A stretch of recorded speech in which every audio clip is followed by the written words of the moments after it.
이 새벽 우리에게 주신 하나님 말씀은 요한계시록 21장 1절에서 8절까지의 말씀입니다. 요한계시록 21장 1절에서 8절까지 우리 하나님의 말씀을 다 함께 받들어 읽겠습니다. 또 내가 새 하늘과 새 땅을 보니 처음 하늘과 처음 땅이 없어졌고 바다도 다시 있지 않더라. 또 내가 보매 거룩한 성 새 예루살렘이 하나님께로부터 하늘에서 내려오니 그 준비한 것이 신부가 남편을 위하여 단장한 것 같더라.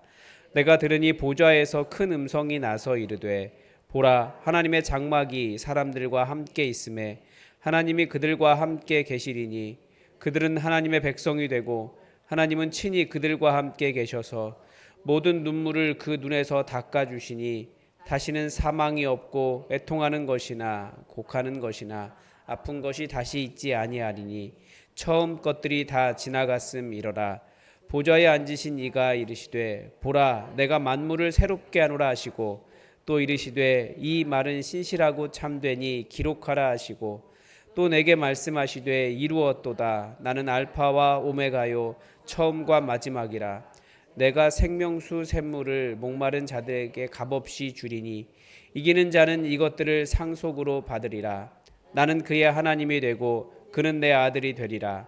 그러나 두려워하는 자들과 믿지 않은 자들과 흉악한 자들과 살인자들과 음행하는 자들과 점술가들과 우상숭배자들과 거짓말하는 모든 자들은 불과 유황으로 타는 못에 던져지리니 이것이 둘째 사망이라. 아멘.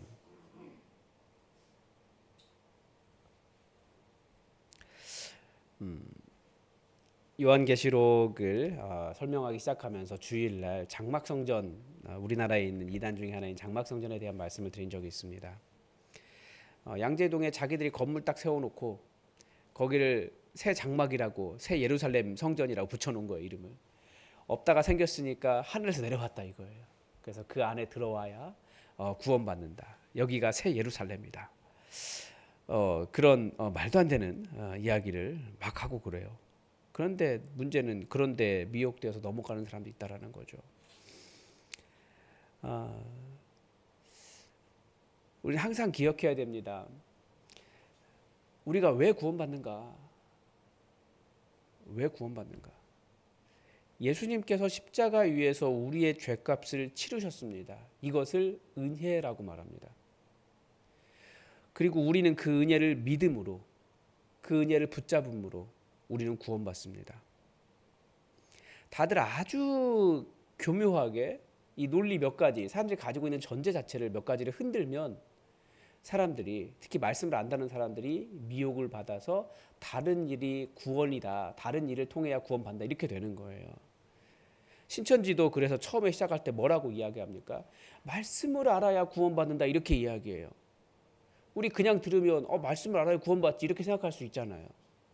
그런데 정확한 말은 말씀을 알아야 구원받는 것이 아니라 예수님 때문에 구원받아요.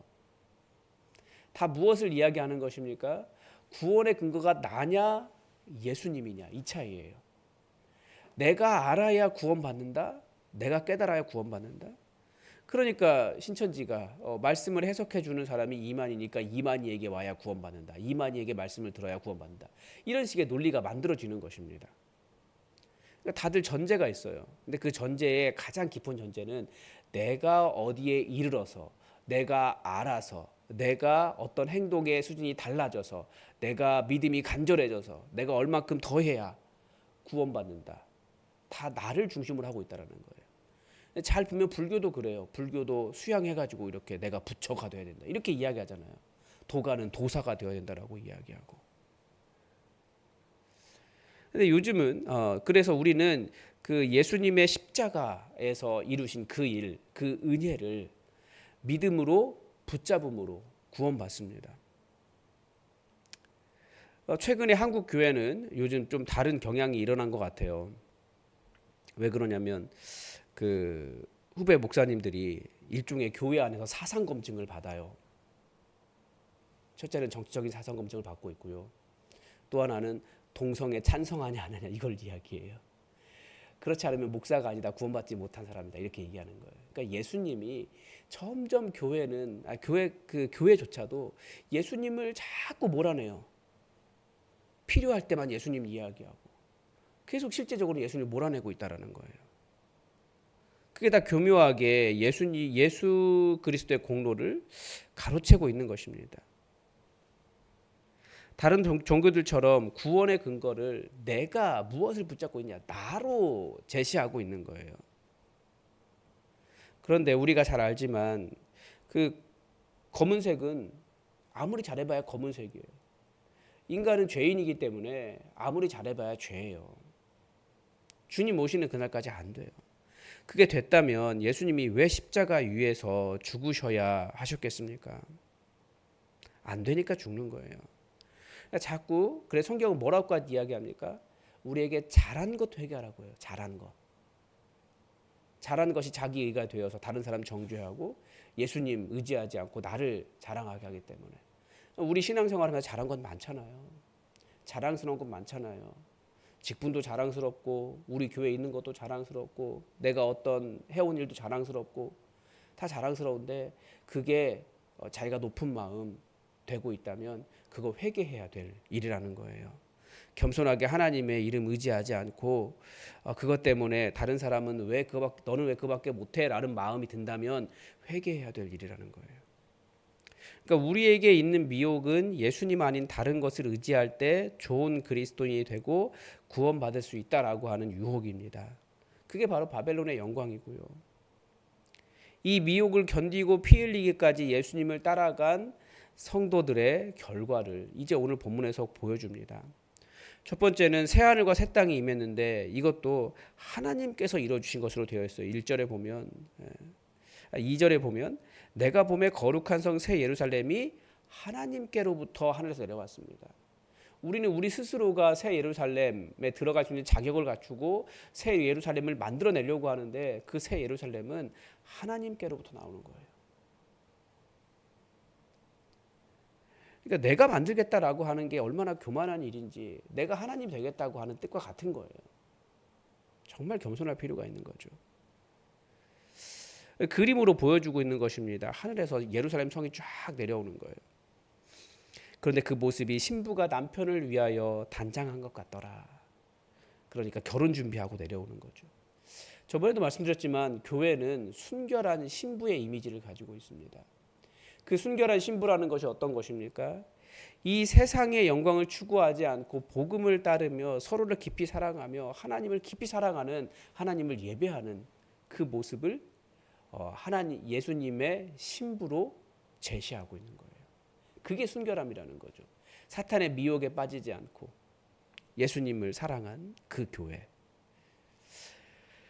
그리고 3절에 보면 이 거룩한 성 새 예루살렘 특징이 있는데 단어로 표현할 수 있습니다. 하나는 함께, 두 번째는 다시는, 세 번째는 관계, 이것입니다. 이 함께는 3절에 보면 하나님의 장막이 사람들과 함께 있음에 하나님이 그들과 함께 계시리니 그들은 하나님의 백성이 되고 하나님은 친히 그들과 함께 계셔서 이 함께가 변화예요. 그래서 예수님도 임마누엘, 영원히 우리와 함께 하시는 하나님으로 우리에게 오셨습니다. 다시는 4절에 보면 다시는이에요. 그러니까 모든 눈물을 그 눈에서 닦아서 다시는 사망이 없고 애통하는 것이나 곡하는 것이나 아픈 것이 다시 있지 아니하리라. 이 말은 지금 성도들이 당하고 있는 삶의 현실은 무엇이냐? 애통하는 것이 있고 눈에서 눈물 흘리는 삶을 살아가고 있고 곡하는 것이 있고 질병에 걸려 있다라는 거예요. 그런데 하나님의 그 거룩한 성 새 예루살렘이 내려오면, 그러니까 우리가 거룩하게 우리를 단장하고 있으면 그 나라를 얻게 될 것이다라고 하는 소망을 주는 거죠. 비록 우리는 지금 이 땅에서는 우는 자고 가난한 자고 아픈 자고 여러 가지 어려움을 겪는 자들이지만 그래서 우리에게 소망을 두고 살라는 거예요. 그 새 예루살렘이 내려올 것이니까. 세상의 미혹은 너희 이렇게 하면 그런 일 당하지 않을 것이다 라고 미혹하지만 그걸 견뎌내는 거죠. 또 하나는 관계의 변화입니다. 3절에 하나님의 백성으로서의 변화가 일어나고요. 하나님의 백성으로서의 변화는 무슨 말입니까? 우리 하나님께 통치하신다라는 거죠. 로마 왕이 아니라 황제가 아니라 우리 하나님께서 통치하신다. 7절에서는 그분이 내 하나님이 되세요. 변하는 거예요. 우리는 하나님의 아들이 됩니다. 그런데 이 하나님에 대한 변화 앞에 6절에 보면 다 이루었다 말씀하시면서 나는 알파와 오메가다, 처음과 마지막이다 말씀하십니다. 이 알파와 오메가 그 헬라어 문자에서 알파가 처음이고 오메가가 마지막이잖아요. 이게 하나님의 유일하심을 표현하는 말입니다. 구약 성경에서. 그러니까 하나님만이 계시다라는 거예요. 다른 신들이 있는 것이 아니라. 그러니까 하나님과 우리가 하나님의 백성 된다라고 하는 것은 참되고 유일하신 오직 하나이신 하나님의 자녀가 되는 놀라운 영광을 얻는 것입니다. 우리는 세상에서 다른 이름을 얻으려고 해요. 더 높은 이름. 저는 한때 그런 마음이 있었던 것 같아요. 뭐 위대한 목사 그런 거 있잖아요. 목사니까. 왜냐하면 저희 신학교 할 때는 그런 게 있었어요. 계속 위대함, 강함. 그게 하나님께서 은혜 주신 거라고 생각을 했어요. 근데 그게 아니고 우리는 그 세상에 흔들리는 세상 속에서 그 흔들릴 때마다 하나님 붙잡고 살아가면서 하나님과 나만이 아는 그 하나님의 자녀로서의 어떤 이름을 하나님과 새겨가며 그건 하나님만 알거든요. 내 삶에 있었던 그 일은. 그러면서 하나님의 자녀 되는 삶이라는 거죠. 그래서 그 유일하신 하나님의 자녀가 되는 거예요. 그래서 이 모든 것을 아우르는 것이 예배라는 거죠. 예배가 저항이다라고 하는 말이 이런 겁니다. 우리는 이 거룩한 성 새 예루살렘을 여기에 미리 당겨서 찬양하는 사람들입니다. 사실은 우리가 살아가고 있는 현실은 이것과 관계가 많이 멀어요. 하나님이 함께 계시지 않는 것 같은 억울함을 당할 때가 많고 많은 눈물을 흘리며 애통하며 아파하며 살아가고 있고 하나님의 유일하신 하나님께서 통치하시는 것이 아니라 다른 것들이 더 강력해 보이는 세상을 살아가요. 그런데 그러니까 여전히 아프고 여전히 미혹받고 여전히 괴로움이 있지만 여전히 하나님이 아니라 다른 존재들이 내가 너의 하나님이야 라고 주장하는 세상을 살아가지만 그것 때문에 우리 삶이 흔들리는 것 같지만 그러나 결국은 우리는 모든 것을 통치하시는 하나님을 믿기 때문에 그분을 예배하겠습니다라고 결단하면서 하나님을 예배하는 삶을 살아간다는 거예요. 주님이 여기 계시고 주님이 내 마음을 만지시고 주님이 치유하시고 주님이 통치하시고 주님이 함께 하신다라는 것을 선언하는 예배를 우리는 드리는 사람들이라는 거예요. 그래서 예배가 저항이다. 성도는 예배하는 자들이다. 라고 말하는 것입니다. 아직 경험하지는 않았지만 반드시 올 것을 믿기 때문에 그것을 미리 당겨서 살아가는 것입니다. 이제 하나님 나라에 들어가지 못하고 둘째 사망을 당하는 자들에 대한 이야기를 다시 합니다. 경고하고 있는 거죠. 이렇게 되면 둘째 사망 받는다. 8절입니다. 두려워하는 자들, 믿지 아니하는 자들, 흉악한 자들, 살인자들, 음행하는 자들, 점술가들, 우상숭배자들, 거짓말하는 자들 다 둘째 사망 경험하게 될 것이라는 거예요. 왜 이들이 이런 이 바벨론의 권세를 두려워하면서 이렇게 살아가겠습니까? 정말 두려워해야 되는 하나님을 모르는 거죠. 그런데 다른 거 두려워해요. 믿지 않은 자들도 진정으로 믿어야 할 하나님을 안 믿고 살아가는 거죠. 다른 것 다 그래요. 왜 그렇게 살겠습니까? 예수님께서 이미 이기신 자라는 것을 모르기 때문에 그렇습니다. 우리도 마찬가지입니다. 우리에게 하나님을 대적하는 마음이 있어요. 때로는 하나님보다 다른 것이 더 능력이 있다고 생각될 때가 있어요. 그러나 우리는 끝까지 이기신 분이 예수님이신 것을 알기 때문에 예수님 붙잡기를 포기하지 않는 사람입니다. 우리 하나님의 권능이 보이지 않는 세상 속에서 우리 예수님이 이기신 분이신 것을 확신하며 그분의 뒤를 따라서 여전히 하나님의 통치가 보이지 않는 세상 속에서 하나님이 통치하신다라고 하는 삶을 살아내고 여러 가지 많은 나를 살릴 것 같은 다른 것들이 있는 세상 속에서도 여전히 나를 살게 하시는 분이 하나님이시라는 것을 믿음으로 고백하고 우리가 그런 믿음과 반대되는 상황들을 만날 때마다 결국 하나님이 승리하십니다. 이것을 온전히 인정하는 그런 예배자의 삶을 살아갈 수 있기를 바랍니다. 오늘도 하나님의 뜻이 우리에게 이루어지기를 주기도문으로 기도하겠습니다. 하늘에 계신 우리 아버지, 아버지의 이름을 거룩하게 하시며 아버지의 나라가 오게 하시며 아버지의 뜻이 하늘에서와 같이 땅에서도 이루어지게 하소서. 오늘 우리에게 일용할 양식을 주시고 우리가 우리에게 잘못한 사람을 용서하여 준 것 같이 우리 죄를 용서하여 주시고 우리를 시험에 빠지지 않게 하시고 악에서 구하소서. 나라와 권능과 영광이 영원히 아버지의 것입니다. 아멘. 여러분 계속해서 우리 삶이 승리하신 분 예수님만 온전히 따라가는 믿음 되게 해달라고 우리 기도합시다. 이번 주에도 예배가 있는데 우리 예배가 이 현실은 비록 어려움이 있지만 승리하신 하나님, 결국 우리 가운데 놀라운 일을 행하실 하나님을 바라보면서 그 승리를 미리 찬양하는 기쁨의 예배가 될 수 있도록 여러분 기도해 주시기 바랍니다. 그리고 여전히 예수님이 아니라 다른 것을 믿고 살아가는 많은 사람들 주님께 돌아오는 이번 주일 될 수 있게 해달라고 기도합시다. VIP를 보내주시고 또 수련회를 위해서도 기도해 주십시오. 청소년부 수련회, 청년부 수련회, 청년부 수련회 마음에 같이 갔으면 하는 친구들이 여럿이 있어요.